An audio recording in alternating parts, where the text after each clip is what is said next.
ஆக்சுவலாக எங்கேருந்து ஸ்டார்ட் பண்ணோன்னா, முதல்ல தர்புகா சிவா சார் பயங்கர பிரமிப்பான விஷயம். என்னென்னா, ஒரு லிரிக்ஸை கையில் கொடுத்து அதுக்கு இசையமைக்கிறதுங்கிறது ஒன்று. ஆனால் ஒரு கவிதையை, ஒரு பாரதியார் அவருடைய கவிதையை கொடுத்து அது இசை வடிவமாக எப்படி வருங்கிறது இயக்குனர் ஒரு இதை வச்சுருந்துருப்பார். ஆனால் நாங்கள் முதல்ல கேட்கும் போது பயங்கர பிரமிப்பாக இருந்தது, அவ்வளோ அழகாக இருந்தது. இந்த படத்தோட எல்லா பாடல்களும் பார்த்தீங்கன்னா ஆல்ரெடி அவர்கிட்ட கவிதையை கொடுத்துட்டு அதுக்கப்புறம் அதுக்கு இசையமைக்க சொன்ன பாடல்கள். அதை இப்படி ஒவ்வொரு பாடலும் ஒவ்வொரு எமோஷன் பேசுது. அது அவ்வளோ அற்புதமாக பண்ணியிருக்கிறாரு. இந்த படத்தோட பயங்கர ஸ்ட்ராங்கே எனக்கு சாரும் ஒத்துப்பாரு, தயால் சாரும். பேக்ரவுண்ட் ஸ்கோர், இது எப்படி நீங்கள் இசை பாடல்கள் பார்க்குறீங்களோ அந்த பேக்ரவுண்ட் ஸ்கோர் அவ்வளோ அமேசிங்காக பண்ணியிருக்காரு. எனக்கு ஒன்றே அவர் நிறையா படங்கள் பண்ணோம். அது அவர்கிட்ட லாஸ்ட் டைமும் நான் சொன்னேன், எங்கே சார் பண்ண மாட்டீங்கன்ட்டு. இன்னும் நிறையா படங்கள் பண்ணணும் சார் நீங்கள். அடுத்து இந்த ஆல்ரெடி இந்த திரைப்படத்தை பற்றி இதுக்கு முன்னாடி இருந்த அந்த ப்ரெஸ் மீட்டில் தேவையான அளவுக்கு தாண்டி நிறைய டீட்டெயிலாகவே நான் தான் சொன்னேன் சார்கிட்ட, கிட்டத்தட்ட படத்தில் இருக்க எல்லாமே சொல்லிட்டீங்களே சார் அப்படின்ட்டு. இது நிறைய அலசியிருக்கிறாரு. திரைப்படத்தோட எந்த களத்தை பேசுது இது, அது எல்லாமே நிறையா பேசியிருக்கிறாங்க. முக்கியமாக இந்த படத்தை முதல்ல என்னை கதை படிக்க தான் என்னை கூப்பிட்டுருந்தாரு. படிச்சுட்டு எப்படி இருக்குது சும்மா படித்து பாருங்கன்ட்டு. எனக்கு இந்த கதை படித்த உடனே முதல்ல தோணுனது எடுத்த உடனே கடலூர் அப்படின்னு படித்தேன். அடுத்து விழுப்புரத்தில் நடக்கிற கதை. அதுவே ஏன்னா நாங்கள் கனெக்ட் ஆனதே அதில் தான். இந்த மாதிரி ஒருத்தவர் இயக்குனர் உங்களை பற்றி பேசினாருன்னு சொல்லிட்டு ஒரு பத்திரிக்கையிலேருந்து சொன்னாங்க. யாருங்க அப்படின்னா, தயால் பத்மநாபன் அப்படின்னாங்க. என்ன பேசினாங்க? இந்த மாதிரி உங்கள் திரைப்படத்தை பற்றி பேசினார். அவர் யாருங்கன்னா, கன்னடத்தில் பெரிய இயக்குனருங்க, ஒரு 20 படத்துக்கு மேலே எடுத்திருக்காரு. கொன்றால் பாவங்கிற படம் இங்கே எடுக்கிறாரு. அப்போது அவரை பற்றி விசாரிக்கும் போது அவர் விழுப்புரம் தெரிஞ்சுது. விழுப்புரத்துலேருந்து போய் ஒருத்தர் பெங்களூர் போய் கன்னடத்தில் 20 படம் எடுத்திருக்காரான்னு அப்படி தான் தேட ஆரம்பித்தேன் அவர். அதுக்கப்புறம் தான் நாங்கள் கனெக்ட் ஆனோம். முக்கியமாக இந்த கதை படிக்கிறப்போ ஏன்னா காலகாலமாக நம்ம சென்னை, மதுரை, கோயம்புத்தூர் இப்படிலாம் நிறைய திரைப்படங்களை பேசுகிறோம் அந்த களத்தை. ஆனால் எனக்கு ஒரு கடலூர், விழுப்புரம், ஒரு திட்டக்குடி, கள்ளக்குறிச்சி, வேலூர், திருவண்ணாமலை இப்படி பேசுகிற கதைகள் ரொம்ப அபூர்வமாகவே இருக்குது. அதில் இவர் இந்த கதையை படிக்க ஆரம்பிக்கும் போது அந்த களத்துலேருந்து நான் போகும்போது அது எனக்கு இன்னும் எனக்கு பயங்கர ரொம்ப ரொம்ப இதாக ஈடுபாடாக இருந்துச்சு. அதுக்கப்புறம் இந்த கதை பேசுகிற களம் அது இது எந்த இடத்துலையும் பிரச்சார நெடியாக மாறாமல் அதை எப்படி அதை அணுகணுங்கிறத ரொம்ப சரியாக அணுகியிருக்கிறாரு. எனக்கு கிட்டத்தட்ட கான்வர்சேஷனே பார்த்தீங்கன்னா இதுக்கு அதோட மேலே பாண்டே சார் ஃபஸ்ட்டே சொன்னார். அவர் சார் இது யார் சார் நடிக்கிறா போலீஸ் அப்படின்னு. ரங்கராஜன் பாண்டே நடிக்கிறார் அப்படின்னோடனே நான் கவிதா பாரதி சார்கிட்ட கேட்டேன், சார் எப்படி சார் சரியாக இருக்குமா அப்படின்னு கேட்டால், இல்லை சார் அது நாங்களும் டிஸ்கஸ் பண்ணோம், ஆனால் கடைசியாக அது பாண்டே சார்கிட்ட நின்றுடுச்சிருந்தேன். அப்புறம் நான் பாண்டே சாரை மைண்டில் வச்சுக்கிட்டு திருப்பி அதை படிக்கும் போது பார்த்தா ஆமாம் கரெக்டாக இருப்பார். அப்புறம் நான் பாண்டே சார்ட்டி ஷூட்டிங் ஸ்பாட்டில் ஒரு தடவை கேட்டேன், சார் கிட்டத்தட்ட உங்களை ஒரு ஒரு பொலிட்டிக்கலாக கொஞ்சம் உங்கள்கிட்ட வேறுபட்டு நின்று நாங்கள் உங்களை கொஞ்சம் வேறுபட்டு உங்களை பார்க்குற பார்வையே நாங்கள் கொஞ்சம் ஒரு வெறுப்பு பார்வையை எப்படி சொல்லிடக்கூடாதுல்ல, கொஞ்சம் இதாக இருக்கும் போது. ஆனால் நீங்கள் நடிக்கும் போது ஆனால் சில பேரை பிடிக்கவே பிடிக்காது கடைசி வரைக்கும். இவர் நடிக்கும் போது ரொம்ப பிடிச்சிருக்கு. ஏன்னா கவிதை சொல்லுது சார் ரொம்ப இவர் என்ன சார் ரொம்ப பிடிச்சி போயிடுது நம்மளுக்கு, இவ்வளோ அற்புதமாக நடிக்கிறது. ஆமாம் சார் அப்படின்ட்டு அப்புறம் நான் ரங்கராஜன் பாண்டே சாரை போய் டிஸ்கஸ் பண்ணால் கிட்டத்தட்ட அவர் என்ன சொல்கிறாருன்னா அவரே ஒத்துக்கிறாரு, சார் நான் நடிக்கலை சார், என் கேரக்டர் அதான் சார்ன்ட்டார் அவர். கிட்டத்தட்ட அந்த இதில் தான் இருக்காரு. என்னப்பா இவர் நடிக்கலைன்றாரு. ஆனால் அவ்வளோ அற்புதமாக நான் ஆக்சுவலாக படிக்கும் போது எங்களுக்கு பாண்டே சார் வந்தாருன்னா இது எதுக்காக இவங்க பாண்டே சார் உள்ளே சேர்க்குறாங்க, ஏதாவது சரி இந்த படத்துக்கு ஏதாவது ஒரு இது இருக்குமா அது இருக்குமாலாம் யோசிக்கிறோம். ஆனால் அவர் நடிக்கிறத பார்த்துட்டு அவுட்புட்டை பார்த்துட்டு கிட்டத்தட்ட அவர் பேசுகிற அந்த கான்வர்சேஷன்லாம் அவர் ரொம்ப அசால்ட்டாக பண்ணியிருக்கிறாரு. குறிப்பாக வெற்றி இங்கே இல்லை, ஆனால் இந்த படம் அவருக்கு எப்படி எல்லா கதைகளும் அவர் சூஸ் பண்ணுறாரோ அதே மாதிரி இந்த படம் அவரோட கெரியரில் ரொம்ப முக்கியமான படமாக இருக்கும். இது பேசுகிற விஷயங்களாகட்டும் எல்லாமே. அப்புறம் கவிதா பாரதி சார் நிறையா இப்போ எல்லாருமே கவிதா பாரதி சாரோட ரைட்டிங் இந்த படத்தில் ரொம்ப முக்கியமான அந்த டைலாக்ஸ் எல்லாமே அவ்வளோ ஷார்ப்பாக அவர் பண்ணியிருக்கிறாரு. நீங்கள் எந்த இடத்துலையும் ஒரு பிரச்சாரமாக இந்த படத்தை பார்க்க மாட்டீங்க. இந்த படத்தோட எடிட்டர் பூபதி அவர்கள் அவரும் சரி ரொம்ப இந்த படத்துக்காக அவ்வளோ ஒர்க் பண்ணியிருக்கிறாரு. அப்போ ஏற்கனவே சொன்ன மாதிரி தயால் சார் எனக்கு நம்ம நிறையா படித்து நான் வி சேகர் சார் ஒரு மினிமலான ஒரு படம் எடுப்பார். கே.எஸ். ரவிக்குமார் சார் ரொம்ப ரொம்ப ஷெடியூலாக கரெக்டாக பிளான் பண்ணி எடுப்பார். மணிவண்ணன் சாரோட அந்த இதெல்லாம் படிச்சிருக்கோம், கேட்டிருக்கிறோம். ஆனால் நம்ம ஒர்க்காக பண்ணும்போது வேறு படங்கள் ஒர்க் பண்ணுறோம், ஒரு பிரம்மாண்டம் நம்ம ஒர்க் பண்ணும் போதே நம்மளுக்கு இது வேணும் இது தேவைப்படுதுன்னு இந்த மினிமலில் ஒரு மேஜிக் எப்படி பண்ண முடியுங்கிறது இந்த கிட்டத்தட்ட ஒரு 15-20 நாள் எனக்கு தெரிஞ்சு இந்த ஷூட்டிங் ஸ்பாட்டில் அவ்வளோ அவரோட அந்த மினிமல் மேஜிக் வந்து எனக்கு அவ்வளோ வியப்பாக இருந்துச்சு. இன்னைக்கு நம்ம வந்து இந்த இயக்குனர்கள்லாம் பேசுகிறோம், மணிவண்ணன் சார் தலைமை, கிட்டத்தட்ட அந்த சீனியாரிட்டிக்காக கிடையாது. நான் சொல்றது வந்து அந்த இயக்குனராக அந்த பார்வையை சொல்கிறேன். அவங்கெல்லாம் எப்படி ஒரு 50 படம் 100 படம், ராமநாதன் சார் 100 படம் பண்ணார்ல, அந்த மாதிரி எனக்கு தெரிஞ்சு இவர் கன்னடத்தில் 20 முடிஞ்சு போச்சு, தமிழில் 100 படம் பண்ணிடுவாருன்னு நான் நம்புகிறேன். அப்புறம் இங்கே இருக்கிற மற்ற எல்லாருமே ஏன்னா டீம்லேயும் நான் இருக்கிறதுனால தனித்தனியாக வாழ்த்துறதுக்கு இல்லை, இந்த படத்தை வந்து சரியாக வந்து மக்களிடையே கொண்டு போகிறது வந்து பத்திரிகையாளர் நீங்கள் தான். இந்த படத்தில் நான் அசோசியேட் ஆனது ரொம்ப சந்தோஷமாக நினைக்கிறேன். நன்றி. தேங்க்யூ ஷான். அடுத்ததாக நாம் பேச அழைக்கிறோம். தங்க மீன்கள் படத்தில் ஸ்டெல்லா என்ற ஆங்கில டீச்சர் ரோலில் அசால்ட்டாக நடித்தவர். எவ்ரிவான், என்னோட லைஃப்பில் வந்து நான் நல்ல ஒரு மகளா இல்லை நல்ல ஒரு சிஸ்டரா இல்லை நல்ல ஒரு நடிகையா, இந்த மாதிரி எந்த ரோலில் நான் வந்து நல்லா எக்ஸிக்யூட் பண்ணியிருக்கேன்னு எனக்கு தெரியாது. ஆனால் நான் ரொம்ப பெருமைப்படுற ஒரு விஷயம் என்னென்னா, நான் ஒரு அம்மா. அந்த அம்மாங்கிற விஷயம் எனக்கு கிடைச்சதுலேருந்து நான் வந்து அதுதான் என்னோட பெரிய பிளஸ்ஸிங்காக என் வாழ்க்கை ஃபுல்லாக நான் தூக்கிட்டு போகிற ஒரு விஷயம். அப்படி இருக்கும்போது எனக்கு இன்றைக்கி அந்த சாங் வந்து டச்ட் மீ ஸோ மச். என்னோட கெரியரில் எனக்கு இது 2வது அம்மா பாட்டு. அண்ட் அந்த பாட்டு இவ்வளோ அழகாக கொடுத்ததுக்கு சார் தேங்க்யூ. அண்ட் அது அவ்வளோ அழகாக இருக்குன்னு Siva sir thank you so much. I am elated actually. அப்புறம் ஓகே, இன்றைக்கி சொல்லிட்டாங்க, இன்றைக்கி விழாவின் ஃபோக்கஸே பாண்டே சார் தான் சொல்லியிருக்காங்க. அதனால் I will also come to that. First day என்னோட காம்பினேஷனே அவர் கூட தான். ஸோ அங்கே போய் இறங்கிட்டு தான் எனக்கு இவர் தான் பண்ணுறாரு அப்படின்னும் போது இவரை நம்ம ஒரு ஒரு கண்ணோட்டத்தில் பார்த்துருப்போம். எனக்கு அது வந்து ஒரு கோ ஆக்டராக எனக்கு வந்து எப்படி இருக்கும், அந்த கிவ் அண்ட் டேக் எப்படி போகும், இப்படியெல்லாம் எனக்கு பல கொஸ்டின்ஸ் இருந்தது. பட் ஆனால் ஆக்ஷன் சொன்னோன்னே வேறு லெவலில் அப்படியே ஒரு ஃப்ளோவில் வந்துட்டார் அவர். எனக்கு அந்த ஃபீலே வரல, இவர் கூட தான் நடிக்கிறோம் அப்படிங்கிற மாதிரி, இன்னொரு சக நடிகர் கூட நடிக்கிற அந்த ஃபீல்லே அப்படி போயிடுச்சு. So you did a fabulous job sir.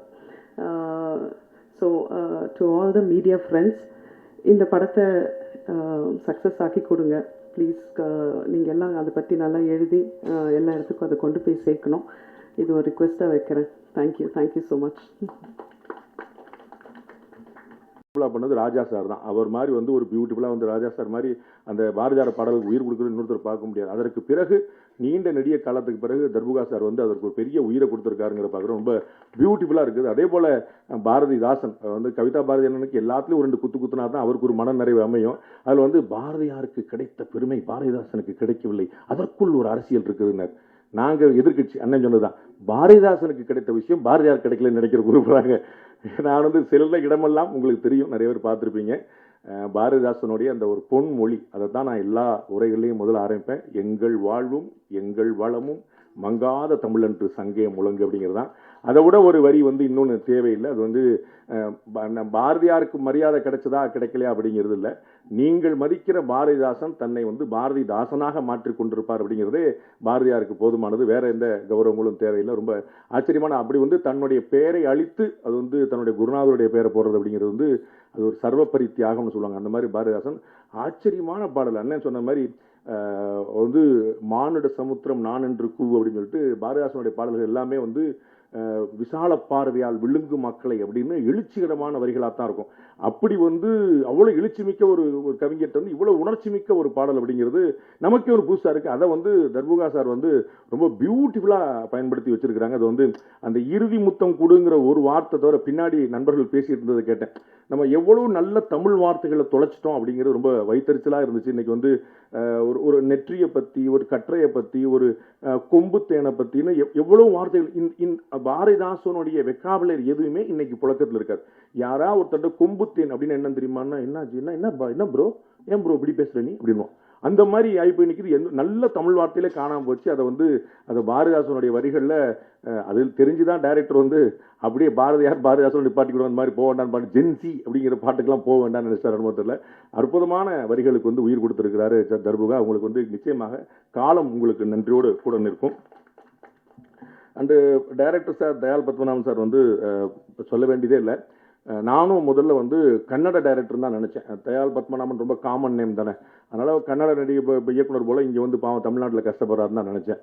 அப்புறம் விழுப்புரம்னாரு, தலைவா நீ என்ன தலைவா அங்க போய் பின்னி எடுத்துட்டு இருக்க அப்படின்னு சொன்னா, அங்க வந்து உண்மையிலேயே படைப்பாளிகளுக்கு எப்படிப்பட்ட மரியாதை கொடுக்கப்படுகிறது என்பதை கன்னட திரையுலகம், கன்னட அரசுகளை பார்த்து தமிழ்நாடு அரசுகளும் கற்றுக்கொள்ள வேண்டும் நான் நினைக்கிறேன். ஏன் அப்படின்னா, ஒரு 7-8 வருஷமா அவார்டே கொடுக்கல அப்படின்னு மொத்தமா கொடுக்குற பழக்கம்லாம் இங்க இருக்குது. அங்க வந்து எவ்வளவு பெரிய கௌரவம் வந்து எழுத்தாளர்களையும் படைப்பாளிகளையும் அமர வைத்து உட்கார வைத்து முதலமைச்சர்களும் அதிகாரிகள் வந்து நின்று கொண்டு விருது கொடுக்குற மாதிரி காட்சியெல்லாம் நம்ம பார்க்குறோம். அதெல்லாம் வந்து கற்பனை செய்ய முடியாத ஒரு உயரம். கேரளாவில் அந்த மாதிரி விஷயங்கள் இருக்கு. ஒரு கலைஞனை, ஒரு படைப்பாளியை அவன் தான் வந்து சமூகத்தை சீரமைக்கிறான், சமூகத்தை கட்டமைக்கிறான் அப்படிங்கிற ஒரு ஆழமான உண்மை தெரிந்ததுனால அவ்வளவு பெரிய கௌரவம் கிடைக்குது. இங்கே வந்து கலையினாலும் திரையினாலும் தான் பலர் அரசியலுக்கே வந்திருக்கிறாங்க. அரசியல் பெரிய வெற்றிடங்களை வந்து நிரப்பியிருக்கிறாங்க அப்படின்னு பார்க்கும்போது அங்கே இன்னும் அந்த மாதிரியான படைப்பாளிகளுக்கான கௌரவம், எழுத்தாளர்களுக்கான கௌரவம், இலக்கியவாதிகளுக்கான கௌரவம் இன்னமும் அதிகரிக்க வேண்டும் நினைக்கிறேன். நம்ம வந்து பாரதியார் போல வந்து நம்ம வந்து இல்லை, நமக்கு வந்து கவனிக்கிறதுக்கு ஆள் இல்லை அப்படிங்கிற மாதிரி இல்லாமல் வந்து அப்போ உனக்கு என்னப்பா புலவர், உனக்கு என்னப்பா கவிஞர், உனக்கு என்னப்பா தமிழ் இருக்கு, தமிழ் சோறு போடும், கலை சோறு போடும், இலக்கியம் சோறு போடும் அப்படிங்கிற ஒரு நிலைமை ஏற்படுத்தணும். அப்பதான் தமிழ் வாழும்.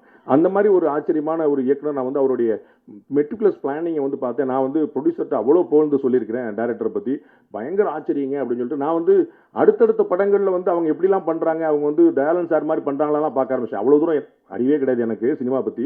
இருந்தாலும் அப்படி பார்த்து அப்படி பண்ணுறாங்க. அவ்வளோ வெல் பிளான்டு, கம்ப்ளீட்டாக எல்லாமே ஸ்ட்ரக்சர்டு பண்ணியிருக்காங்க. எதுவுமே புதுசாக அந்த கட்டத்தில் வந்து மாத்திரம் அப்படிங்கிறதே கிடையாது. ஃப்ரேம்ல இருந்து எல்லாமே அவ்வளோ ரொம்ப மெட்டிகுலஸாக பண்ணியிருக்காங்க. எல்லாருக்கும் தெரியும் உங்களுக்கு 20 நாளில் படம் முடிச்சாரா, 21 நாளில் படம் முடிச்சாரா, அவருடைய பேட்டர்னே அப்படி தான் இருக்குங்கிறத நம்ம பார்க்குறோம். 75 லட்சம் ரூபா இருந்தால் நான் நல்ல படம் பண்ணிடுவேன், ரிச்சான படம் பண்ணிடுவேன்றார். 50 லட்ச ரூபா 60 லட்ச ரூபா இருந்தால் நான் அவ்வளோ பெரிய படம் பண்ணிடுவேன்னு நினைக்கிறாரு.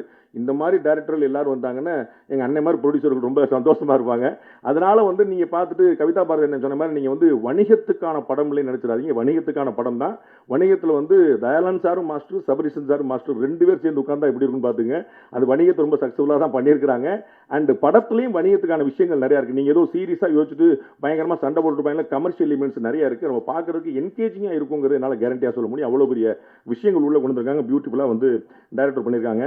எங்க அண்ணன் சுப்பிரமணிய சிவா சொல்லாம நான் வந்து பண்ணா அது வந்து பாவத்தில் போய் சேரும். அண்ணன் வந்து நிறைய வந்து என்னுடைய தகுதிக்கு மீறி புகழ்ந்தாங்க. இன்னைக்கு ட்ரெண்ட் அதுதான். ஸோ முதலமைச்சர் பாணியில் எல்லாரும் ஒரு குட்டி கதையை சொல்லணும். அதனால அண்ணன் ஒரு குட்டி கதையை சொல்லி, ஒரு திருடனுடைய கதையை சொல்லி வந்து அண்ணன் வந்து பியூட்டிஃபுல்லாக சொல்லி கொண்டு போனாங்க. நிறைய பாண்டேக்கு வந்து அவ்வளோ பேர் தெரிஞ்சிருக்கு. பாண்டேக்கு வந்து தெரியாத ஆளே கிடையாது. பாண்டேக்கு தெரியாத ஆளே கிடையாது. அவங்களுக்கு பாண்டே தெரிஞ்சிருக்கணும்ல. அண்ணன் விவேக் சொன்ன மாதிரி இப்போ எனக்கு கமிஷனர் விஜயகுமார் தெரியும். விஜயகுமாருக்கு என்ன தெரியணும்ல, அதெல்லாம் எனக்கு அண்ணன் மோடியை சொல்றாரு. அப்படிலாம் நம்ம வந்து சரி இன்னுமா இந்த உலகம் நம்மளை நம்பிக்கிட்டு இருக்கு அப்படின்னு சொல்லிட்டு சரி ரைட் சொல்லா போனா போய்கிட்டே நம்மள நம்பர் வரைக்கும் சந்தோஷம் தான் அப்படின்னு போயிட்டு இருக்கோம். நானும் வந்து இதே போல ஒரு எளிமையான ஒரு பத்திரிகையாளர் தான். 27 வருஷத்துல 20 வருஷம் கக்கெட்ல பேப்பர் வச்சுட்டு, கையில பேப்பர் வச்சுட்டு ரோடோடா சுத்திட்டு இருந்தவன். வெறும் டீ, வெறும் காஃபி. நான் சொல்லிட்டே இருப்போம், நம்ம வந்து சாலிடாவே எதுவும் ஃபுட்டு போக மாட்டேது, எல்லாம் லிக்விடா ஃபுட்டு போயிட்டே இருக்கேப்பா அப்படின்னு சொல்லிட்டு அப்படி போயிட்டு இருந்த ஒருத்தன் தான். இறைவனோட கருணை, உங்களை போன்ற ஒரு 4 நல்ல மனிதர்களுடைய சந்தர்ப்பம் கிடைச்சது. அண்ணனுடைய வெள்ளை யானைக்காக நான் காத்திருக்கிறேன். அது வந்து ஒரு ஆச்சரியமான ஒரு படைப்பு. அது வந்து அங்கே அப்படியே திரையிலே நிற்கிது, ஒரு ரஃப் கட்லேயே நிற்கிது. அது ஃபைனல் கட்டுக்கு எப்போ வரும்னு நான் பார்த்துட்டு இருக்கேன். அது வந்து நிறைய ஆச்சரியமான படம். உங்களுக்கு தெரியும், பெரிய பெரிய ஆட்கள்லாம் எப்பயுமே வந்து அண்ணனை கூட வச்சிருப்பாங்க. அண்ணன் பக்கத்தில் இருந்தாருன்னா அவர் பெரிய ஆள் அப்படி பார்த்துக்கலாம். நம்ம வந்து அண்ணன் வந்து பெரிய ஆள்கள் பக்கத்தில் இருப்பாங்க. அண்ணன் பக்கத்தில் உட்காந்துருக்கேன் பாருங்க, 2 பேர் பாருங்க, அந்த மாதிரி தெரிஞ்சிருக்கோம். அண்ணன் பக்கத்தில் உட்காந்தனால பெரிய ஆள் தான் அப்படிங்கிற மாதிரி வந்து அவர் பெரிய பெரிய நெட்வொர்க் வந்து பெருசாக இருக்கும். நெட்வொர்க்கிங் தான் அண்ணனுடைய மாஸ்டர் எக்ஸலன்ஸ் விஷயமே. அது வந்து ஆக்சுவலாக பார்த்தீங்கன்னா அண்ணனுக்கு தான் தெரியாத ஆளே கிடையாது. ஓவர் த ஃபோனில் வந்து நிறைய பேர் பிடிக்க முடியும். எனக்கு வந்து ரணசிங்கம் படத்தின் போது அண்ணன் வந்து ஒரு பெரிய தத்துவத்தை சொன்னார். அந்த தத்துவம் யார் சொன்னார்னு சொல்ல மாட்டேன், ஆனால் அந்த தத்துவத்தை சொன்னார் எனக்கு அண்ணன். தம்பி, நான் அவர்கிட்ட பேசினேன் தம்பி. அவர் வந்து எனக்கு ஒரு அருமையான தத்துவத்தை சொன்னார். என்ன அப்படின்னா, ஒவ்வொரு நாளும் உன்னை விட வயதிலேயோ, அனுபவத்திலேயோ, பேர்லையோ, புகழ்லையோ, செல்வாக்குலையோ, கீர்த்திலையோ ஏதோ ஒன்றில் உயர்ந்த 3 பேருக்கு தினசரி காலையில் ஒரு தொலைபேசி அழைப்பு. அண்ணே நல்லா இருக்கீங்களாண்ணே அப்படின்னு ஒரு 3 பேர், டெய்லி ஒரு 3 பேர். அவர்களுக்கு என்னைக்கோ ஒரு நாள் தேவைப்படும் போது உன்னுடைய பேர் நினைவில் வரும். அண்ணன் எத்தனை பேருக்கு போன் போட்டிருப்பான்னு யோசிக்க. இந்த தத்துவத்தை வந்து வேறு ஒரு பெருமகனார் வந்து அண்ணனுக்கு சொல்லி, அண்ணன் வந்து கண்ணன் போல இருந்து எனக்கு இந்த உபதேசத்தை சொல்லி அதை வந்து நான் பச்சு பிடிச்சிக்கிட்டு இருக்கிறேன். அது வந்து டெய்லி ஒரு காலைல 3 பேருக்கு ஃபோன் அடிக்கலாம்னு பார்த்தேன், ஃபோன் நம்பர் தான் தெரிய மாட்டேது. அதுதான் பெரிய பிரச்சனை. ரொம்ப இன்ட்ரெஸ்டிங்கான கேரக்டர். எல்லாத்தையுமே அந்த இருக்கக்கூடிய இடத்த வந்து அண்ணன் வந்து எப்பயுமே ஒரு ஹாப்பியாக வச்சிருப்பாரு. ரொம்ப ஒரு மகிழ்ச்சி அந்த இடத்துல பரவிடும். அது போன்ற ஒரு நல்ல மனிதரோட தொடர்பு இருக்குதான் நமக்கு ஒரு பெரிய புண்ணியம். இது வந்து ஒரு அற்புதமான படம், கேரண்டியானாலும் சொல்ல முடியும். படத்தோடைய நான் இங்கே இந்த மேடையில் வந்து சொன்னாங்க, அண்ணன் கவிதா பாரதினா எல்லாருக்கும் சேர்த்து அவரே ஓட்டு போட்டார். வந்து இங்கே இருக்க பலருக்கும் பாண்டேக்கும் உடன்பாடு கிடையாதுன்னு அவரே சொல்லிட்டாரு. அதனால் வந்து அப்படி இருக்கலாம். உங்களுக்கு நீங்கள் நினச்சிட்டு இருக்கீங்க ப்ரொடியூசர் என்ன கலர் சட்டை போட்டிருக்காருன்னு பார்த்துக்குங்க. டைரக்டர் யாரும் நான் யார்ட்டையும் சொல்ல மாட்டேன், எனக்கு மட்டும் தான் தெரியும். இந்த மாதிரி ஒரு கிளப்பி விட்டு போயிட்டு அவங்க இல்லைன்னு சொல்ல மாதிரி கொள்கை. இது வந்து எனக்கு இந்த படத்துடைய கொள்கையில் உடன்பாடு இருக்கா இல்லையாங்கிறதுல நான் இந்த படத்தில் நடிப்பதற்கு கூலி வாங்கியிருக்கிறேன். அந்த கூலிக்கு விசுவாசமாக உழைக்க வேண்டும் என்பது மட்டும்தான் என்னுடைய நோக்கம். அதற்கு டைரக்டருக்கு இன்னொரு டேக் வரணுங்க அப்படின்னு சொல்லி அவருக்கு வந்து ஒரு டிஜிட்டலாக இருந்தாலும் இன்னொரு நாள் எடுத்துகிட்டு போயிடக்கூடாது. நாங்கள் வந்து அது மாதிரியான ஒரு வாய்ப்புனால தான் நாங்கள் வந்து 2 நாள் படத்தை முன்னாடியே முடித்தோம். ஸோ நமக்கு வந்து கமல்ஹாசன் சார் மாதிரி அவார்டு வாங்க முடியாது, சிவாஜி சார் மாதிரி பேர் வாங்க முடியாது. அது நமக்கு முன்னாடியே தெரியும். அதனால் நம்மளால் என்ன முடியுமோ நம்ம வந்து அதை மட்டும் சரியாக செஞ்சுருவோம். ஸோ டைரக்டருக்கு வருத்தப்படாமல், ப்ரொடியூசருக்கு கையை கிடைக்காமல் நம்ம என்ன வேலை பண்ண முடியுமோ அதை பண்ணிடுவோங்கிறத தவிர எனக்கு வேறு எந்த நோக்கம் இல்லை. அந்த வகையில் இது வந்து ஒரு பியூட்டிஃபுல்லான இன்ட்ரெஸ்டிங்கான படம். அதை வந்து நான் உள்ள கான்ட்ரிபியூட் பண்ணும்போதும் எனக்கு ஒரு பெரிய ஒரு ஈர்ப்பை ஏற்படுத்தி இருந்துச்சு, அதில் ஒரு பிணைப்பை ஏற்படுத்திச்சு. நான் அப்படி தான் எல்லா இடத்துலையுமே ஒர்க் பண்ணுறேன். அதனால் ஒரு பியூட்டிஃபுல்லான படம் பாருங்கள். உங்களுடைய நியாயமான விமர்சனங்களை வைங்க, நிறைய நண்பர்கள் கொண்டு போய் சேருங்க. இறைவன் துணை இருக்கும். நன்றி, வணக்கம்.